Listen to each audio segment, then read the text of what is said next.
دوستو آپ کو جیسے کہ معلوم ہے کہ سعودی عربیہ اپنے قوانین کو پامال کرتے ہوئے یورپی قوانین کو اپنے ملک پر لاگو کر رہے ہیں۔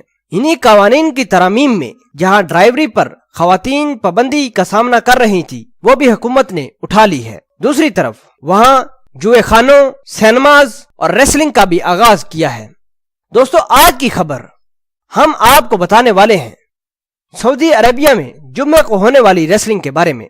سعودی حکومت نے جدہ میں منعقدہ ریسلنگ ایونٹ کی لائیو کوریج کے دوران خواتین ریسلر کے نامناسب مناظر دکھانے پر عوام سے معذرت کر لی۔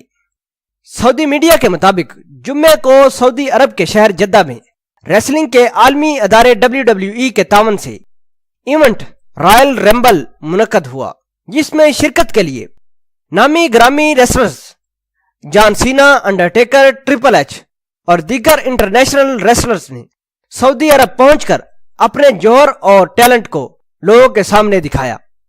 سعودی عرب میں ریسلنگ کے ایونٹس پر پابندی تھی، تاہم اس پابندی کا خاتمہ کر دیا گیا ہے، لیکن سعودی عرب کی ثقافتی اور مذہبی روایات کے پیش نظر خواتین کی ریسلنگ تاحال ممنوع ہے، اور خدشہ یہ ظاہر کیا جا رہا ہے کہ سعودی حکومت خواتین پر لگائی گئی یہ ریسلنگ پابندی بھی اٹھا لے گی۔ مردوں کی اس ریسلنگ کو دیکھنے کے لیے سعودی عرب کی خواتین اور بچوں سمیت 60,000 شائقین موجود تھے۔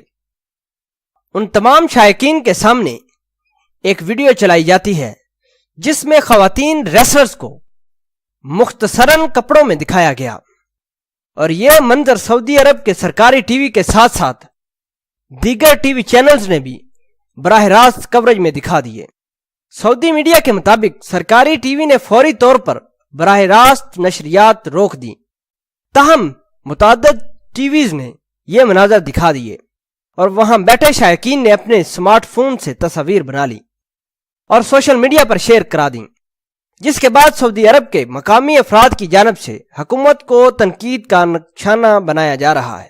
دوستو ایسی ہی مزید اچھی اور نیوز اپڈیٹ حاصل کرنے کے لیے آپ میرے چینل حسنات ٹی وی کو سبسکرائب کر سکتے ہیں۔ Thank you.